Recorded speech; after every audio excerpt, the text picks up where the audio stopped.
നമസ്കാരം. ഇന്നത്തെ പത്രങ്ങൾ നമുക്കൊന്ന് നോക്കാം. ആദ്യമായിട്ട് മാതൃഭൂമിയാണ്. മാതൃഭൂമി ഇന്ന് ആദ്യമായിട്ട് മാതൃഭൂമി എടുക്കാൻ കാരണം എൻ്റെ മുമ്പിലുള്ള മാതൃഭൂമി, മാധ്യമം, ദേശാഭിമാനി, മലയാള മനോരമ, കേരള കൗമുദി തുടങ്ങിയ പത്രങ്ങളിൽ വെച്ചിട്ട് എനിക്ക് തോന്നുന്നു മൊത്തത്തില് പെട്ടെന്ന് നമ്മളെ ആകർഷിക്കുന്ന അല്ലെങ്കിൽ ഒരു പേജ് ലേഔട്ടും ഒക്കെ കൊണ്ട് അതിന്റെ കണ്ടന്റ് കൊണ്ട് നമ്മളെ പെട്ടെന്ന് ആകർഷിക്കുന്ന ഒരു പത്രം എന്നുള്ള രീതിയിൽ ഇന്ന് എനിക്ക് തോന്നുന്നത് മാതൃഭൂമിയാണ്. മാതൃഭൂമിയുടെ ഏറ്റവും ടോപ്പ് ബാർ എന്ന് പറയുന്നത് മരണം കവർന്ന യാത്ര എന്നാണ്. മരണം കവർന്ന യാത്ര എന്ന് പറയുന്ന ടോപ്പ് ബാറിൽ അവർ 2 സ്റ്റോറികളാണ് കൊടുത്തിട്ടുള്ളത്. ഒന്ന്, ഇന്നലെ സോഷ്യൽ മീഡിയയിലൊക്കെ എല്ലാവരും കണ്ടതായിരിക്കും, 5 പേര് അടങ്ങിയ ഒരു കുടുംബം ഒരു മലവെള്ളപ്പാച്ചിലിൽ മരിക്കുന്ന അല്ലെങ്കിൽ ഒഴുകിപ്പോകുന്ന അതിദാരുണമായ കാഴ്ച ഇന്നലെ വിവിധ സോഷ്യൽ മീഡിയകളിൽ ഇങ്ങനെ വൈറലായിക്കൊണ്ടിരുന്നു. അതായത് 4 കുട്ടികളും ഒരു മുതിർന്നയാളും ഒരു പാറപ്പുറത്ത് അല്ലെങ്കിൽ ആ വെള്ളം ഒഴുകി വരുന്നതിന്റെ സമീപത്തുള്ള ഒരു വിനോദയാത്രക്ക് പോയതായിരുന്നു കുടുംബം എന്ന് തോന്നുന്നു. അപ്പോഴാണ് പെട്ടെന്ന് മലവെള്ളപ്പാച്ചിൽ ഉണ്ടാകുന്നതും വെള്ളം കുത്തൊഴുക്കിയായി വരുന്നതും ഈ പാറക്ക് മുകളിൽ ഈ പറയുന്ന 4 കുട്ടികളും ഈ ആളും പാറക്ക് മുകളിൽ കയറി നിൽക്കുന്നതും പെട്ടെന്ന് വെള്ളം ഇരച്ചെത്തി ആ പാറ കൂടി മുങ്ങിപ്പോവുകയും ഇവർ ഒഴുകിപ്പോവുകയും ചെയ്യുന്നു. ഇത് കണ്ടുകൊണ്ടിരിക്കുന്നത് ആ കുടുംബാംഗങ്ങൾ, കരയ്ക്ക് നിൽക്കുന്ന കുടുംബാംഗങ്ങളും അവരുടെ വേണ്ടപ്പെട്ടവർ കണ്ടു നിൽക്കുകയാണ്. എന്ന് പറഞ്ഞ 4 കുട്ടികളും ഈ പറയുന്ന ഒരു മുതിർന്ന ആളും ഈ മലവെള്ളപ്പാച്ചിലെ അവർക്ക് കൺമുന്നിൽ നിന്ന് അവർ ഒഴുകിപ്പോകുന്ന നിസ്സഹായമായ ഒരു കാഴ്ച. ഒരു പക്ഷേ ഇന്നലത്തെ ഏറ്റവും നടുക്കുന്ന ഒരു ഹൃദയഭേദകം എന്നൊക്കെ പറയാവുന്ന ഒരു കാഴ്ചയായിരുന്നു അത്. അതാണ് മാതൃഭൂമി ഏറ്റവും ടോപ്പായിട്ട് മരണം കവർന്ന യാത്ര എന്ന് പറഞ്ഞിട്ട് മലവെള്ളപ്പാച്ചിലിൽ കുടുംബത്തിലെ 5 പേർ മുങ്ങി മരിച്ചു എന്ന വാർത്ത കൊടുത്തത്. അത് ഇങ്ങനെയാണ്: പൂനെ ലോണാവാലയിലാണ് വെള്ളച്ചാട്ടത്തിൽ ഇറങ്ങിയ 4 കുട്ടികളടക്കം ഒരു കുടുംബത്തിലെ 5 പേർ മലവെള്ളപ്പാച്ചിലിൽപ്പെട്ട് മുങ്ങി മരിച്ചു. 18 അംഗ സംഘമാണ് വിനോദയാത്രയ്ക്ക് എത്തിയിരുന്നത്. ഇതിൽ വെള്ളച്ചാട്ടത്തിൽ ഇറങ്ങിയ 10 പേരാണ് ഒഴുക്കിൽപ്പെട്ടത്. ഇതിൽ 3 പേർ രക്ഷപ്പെട്ടു, 2 പേരെ സ്ഥലത്തുണ്ടായിരുന്നവർ രക്ഷിച്ചു. ഇങ്ങനെയൊക്കെയാണ് പറയുന്നത്. അതിന്റെ കൂടെ തന്നെ അതായത് ഈ മരണം കവർന്ന യാത്ര എന്ന് പറയുന്നതിലെ ഒരു വാർത്തയാണ് ഈ 5 അംഗ കുടുംബത്തിന്റെ ദാരുണമായ മരണം. അത് കഴിഞ്ഞിട്ട് തിരുവനന്തപുരത്തെ ഒരു ഒരു അപകടത്തെ കുറിച്ചാണ് വലതുഭാഗത്ത് കൊടുത്തിരിക്കുന്നത്. മേൽപ്പാലത്തിൽ നിന്ന് വീണ് സ്കൂട്ടർ യാത്രക്കാരി മരിച്ചു. ഇതും അതിദാരുണമായ ഒരു സംഭവം തന്നെയാണ്. സാധാരണ നമ്മൾ പത്രത്തിൽ പത്രം രാവിലെ എടുക്കുമ്പോൾ ദാരുണമായ സംഭവങ്ങൾ ഒന്നാം പേജിൽ കൊടുക്കരുത് എന്നൊക്കെ പണ്ട് കാലത്ത് പറയാറുണ്ടായിരുന്നു. പക്ഷെ ഇന്നത്തെ കാലത്ത് ഈ ദാരുണമായ സംഭവങ്ങൾ തന്നെയാണ് വരുന്നത്. മാത്രമല്ല, വായനക്കാർക്ക് താല്പര്യം ഇത്തരത്തിലുള്ള ഈ ദാരുണ സംഭവങ്ങൾ വായിക്കാനാണ്. എന്താണെന്നറിയില്ല, മനുഷ്യന്മാരുടെ ഈ ക്രൂരത പങ്കിടാനുള്ള അല്ലെങ്കിൽ ആ രീതിയിലുള്ള അതിലേക്ക് നമുക്ക് ആ ചർച്ച പോകണ്ട. അപ്പൊ ഞാൻ പറഞ്ഞുകൊണ്ട് വരുന്നത്, ഈ മാതൃഭൂമിയെ സംബന്ധിച്ചിടത്തോളം ടോപ്പ് ബാറ് ഏതായാലും ഒരു സാധാരണ വായനക്കാരനെ സംബന്ധിച്ചിടത്തോളം ആദ്യം ഇന്ന് വായിക്കുന്നത് യഥാർത്ഥത്തിൽ ഇന്നലെ രാഹുൽ ഗാന്ധി ലോക്സഭയിൽ നടത്തിയ പ്രതിപക്ഷ നേതാവിന്റെ പ്രസംഗമൊക്കെ ആയിരുന്നു ഏറ്റവും വലിയ രാഷ്ട്രീയ ചർച്ചയായി മാറിയത്. പക്ഷേ നമ്മുടെ ജീവിതവുമായി നേരിട്ട് സ്പർശിക്കുന്ന ഒരു കാര്യം എന്നുള്ള രീതിയിൽ ഈ 2 മരണങ്ങൾ, അതായത് ഞാൻ വെൺപാലവട്ടത്ത് തിരുവനന്തപുരത്ത് മേൽപ്പാലത്തിൽ സ്കൂട്ടർ യാത്രക്കാരി മരിച്ച സംഭവം ഇതെങ്ങനെയാണ് പറയുന്നത്: മേൽപ്പാലത്തിൽ നിന്ന് വീണ് സ്കൂട്ടർ യാത്രക്കാരി മരിച്ചു. ദേശീയപാത കഴക്കൂട്ടം കാരോട് ബൈപ്പാസിലെ വെൺപാലവട്ടം മേൽപ്പാലത്തിൽ കൈവരിയിൽ ഇടിച്ച് സ്കൂട്ടറിൽ നിന്ന് സർവീസ് റോഡിലേക്ക് തെറിച്ചു വീണ് യുവതിക്ക് ദാരുണാന്ത്യം.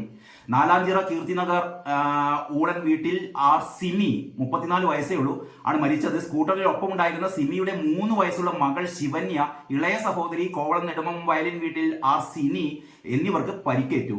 സിമി സർവീസ് റോഡിലേക്കാണ് വീണത്. തലയ്ക്ക് ഗുരുതരമായി പരിക്കേറ്റു. ഹെൽമെറ്റ് വെച്ചിട്ടുണ്ടാവും. പക്ഷെ ഇത്തരം വലിയ വീഴ്ചകളിൽ ഹെൽമെറ്റ് കൊണ്ടൊന്നും രക്ഷപ്പെടില്ല. സിമി സർവീസ് റോഡിലേക്കാണ് വീണത്. ഗുരുതര പരിക്കേറ്റു. അമ്മയുടെ മുകളിലേക്ക് വീണതിനാൽ ശിവന്യ അത്ഭുതകരമായി രക്ഷപ്പെട്ടു. സിമിയുടെ അനുജത്തി സിനിയാണ് വണ്ടി ഓടിച്ചത്. സർവീസ് റോഡിലെ ഓടയിലേക്കാണ് സിനി വീണത്. പാലത്തിന്റെ വശത്തെ 3.5 അടി ഉയരമുള്ള കൈവരിയിലാണ് സ്കൂട്ടർ ഇടിച്ച് സ്കൂട്ടർ താഴേക്ക് വീഴുകയായിരുന്നു. പാലത്തിന്റെ മധ്യഭാഗത്തുകൂടി പോവുകയായിരുന്നു. സ്കൂട്ടർ പെട്ടെന്ന് നിയന്ത്രണം വിടുകയായിരുന്നു.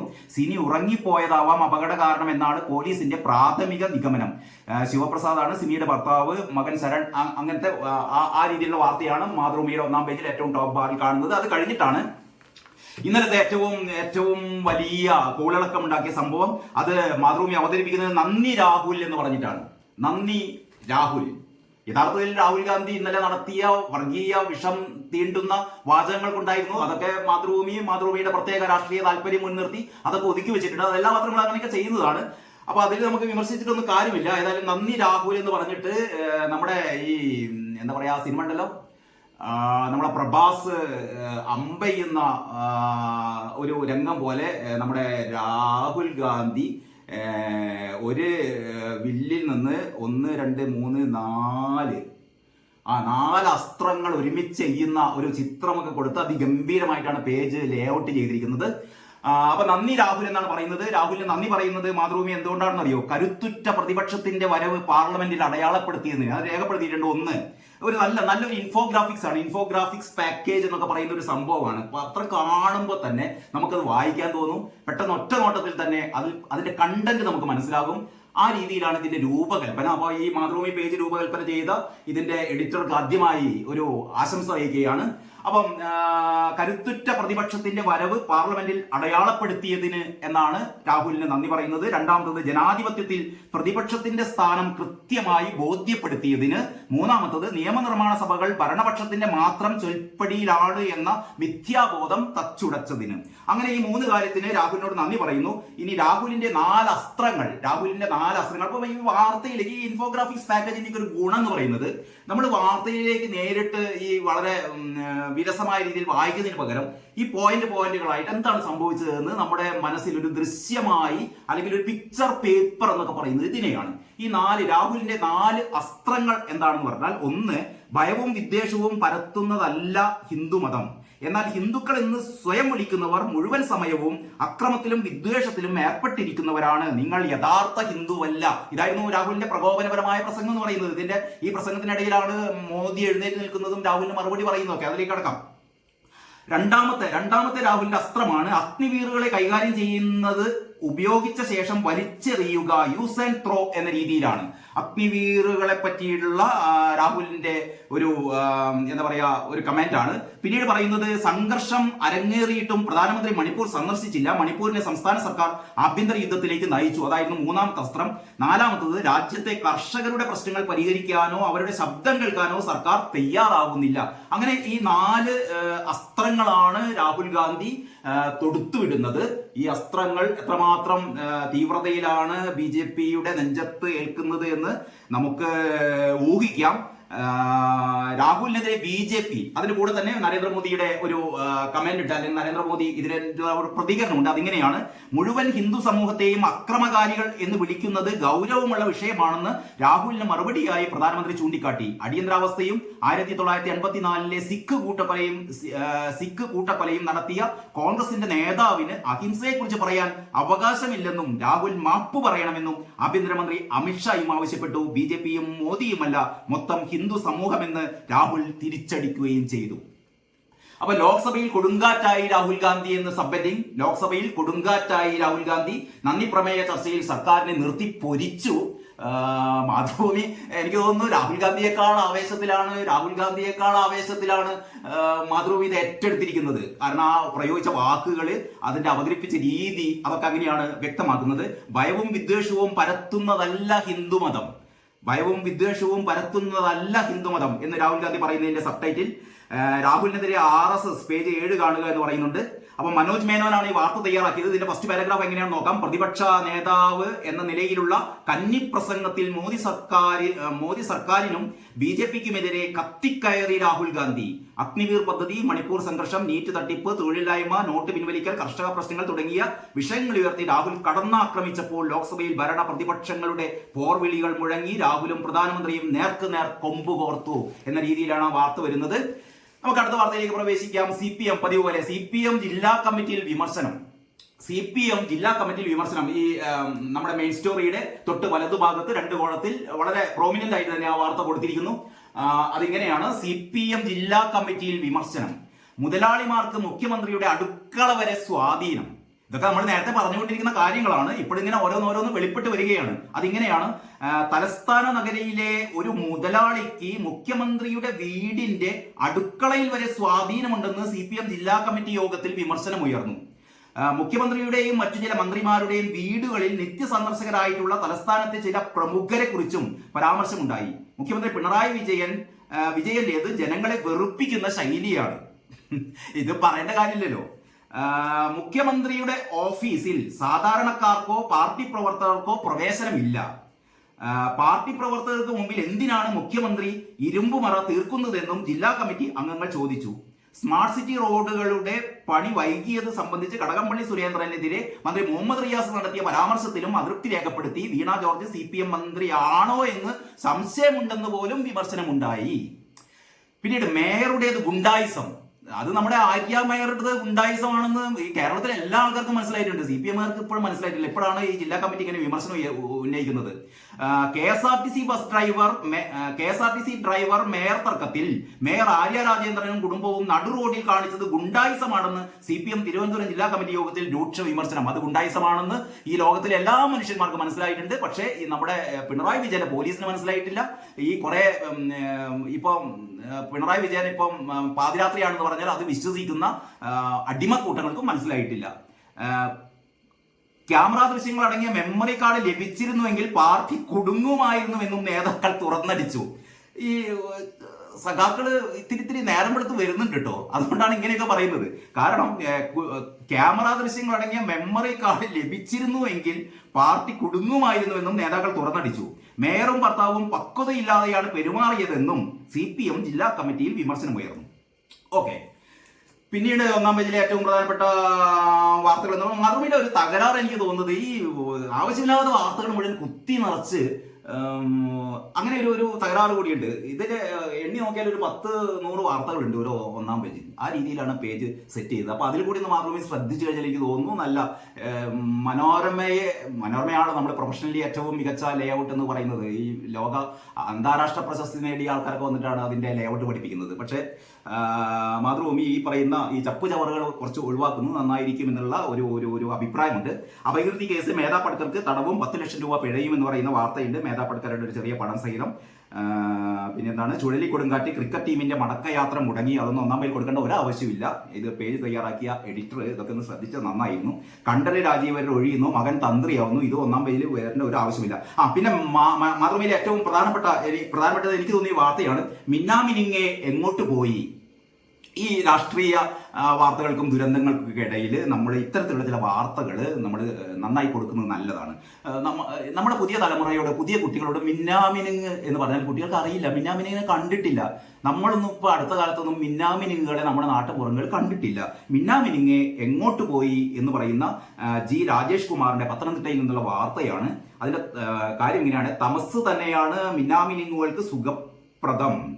മിന്നാമിനുങ്ങുകളെ 50 വർഷം മുമ്പ് വ്യാപകമായി രാത്രിയിൽ കണ്ടിരുന്ന പോലെ കാണാത്തതിന്റെ കാരണം നാട്ടിൽ വെളിച്ചം കൂടി എന്നതിന്റെ പ്രതിഫലനമാണെന്ന് പഠനത്തിൽ പ്രാഥമിക വിലയിരുത്തൽ. ഏഷ്യൻ ഫയർഫ്ലൈ അസോസിയേഷൻ എന്ന കൂട്ടായ്മയാണ് പഠനം തുടങ്ങിയത്. ഇരിങ്ങാലക്കുട ക്രൈസ്റ്റ് കോളേജിലെ സുവോളജി വിഭാഗം assistant professor doctor C Bijoy, Kannur സർവകലാശാലയിലെ സുവോളജിക്കൽ വിഭാഗം തലവൻ ഡോക്ടർ R ഷെയ്ഖ് മുഹമ്മദ് ഷംസുദ്ദീൻ എന്നിവരാണ് പശ്ചിമഘട്ടത്തിൽ കേരളം വരുന്ന ഭാഗങ്ങളിലെ പഠനം തുടങ്ങിയത്.